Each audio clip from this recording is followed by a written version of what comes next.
سر لوگ بزرگان دین کے پاس جاتے ہیں، اللہ والوں کے پاس جاتے ہیں، درویشوں کے پاس جاتے ہیں سر.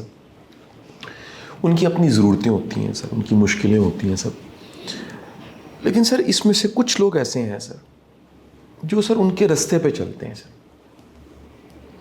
ممکن ہے سر وہ ضرورت کے لیے جائیں، لیکن اس کے بعد اللہ تعالیٰ ان میں ایک نیک خواہش پیدا کرتا ہے کہ ہمیں اللہ کے رستے پہ چلنا چاہیے، اور وہ ان سارے دنیا کے جھمیلوں سے نکل کے کسی نہ کسی سٹیج پہ، کسی نہ کسی ٹائم پہ ٹریک پہ آ جاتے ہیں.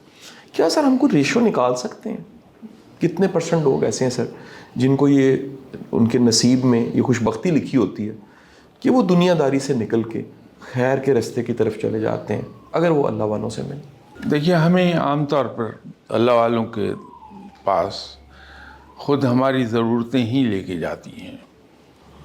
کہ میں کسی مشکل کا شکار ہو گیا، کسی اللہ والے کے پاس چلا گیا، اس سے دعا کرائی. اب وہ جس کے پاس آپ گئے ہیں وہ اگر جینوئنلی اللہ والا ہے تو اس کی شخصیت میں ایک آپ کو فورس دکھائی دیتی ہے، آپ اس سے متاثر ہوتے ہیں. جی سر.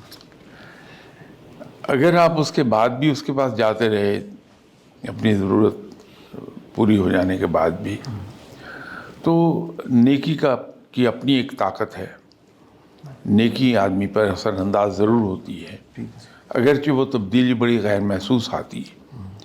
تو جو لوگ دیر سے انسان کو ملیں گے وہ محسوس کریں گے بدل گیا کافی. تو نیکی کی اپنی ایک قوت ہے، اثر انداز ہوتی ہے، آہستہ آہستہ تبدیلی آ جاتی.